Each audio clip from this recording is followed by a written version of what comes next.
Tottenham Hotspur Football Club, commonly referred to as Tottenham Spurs, is an English professional football club in Tottenham, London, that competes in the Premier League.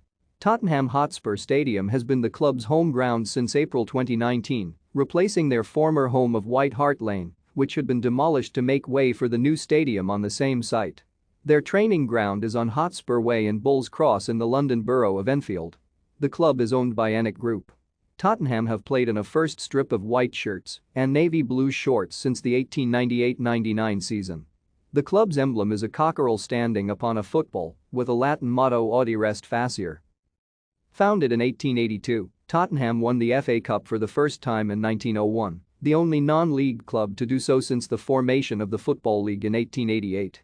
Tottenham were the first club in the 20th century to achieve the League and FA Cup double, winning both competitions in the 1960-61 season. After successfully defending the FA Cup in 1962, in 1963 they became the first British club to win a UEFA club competition, the European Cup Winners' Cup.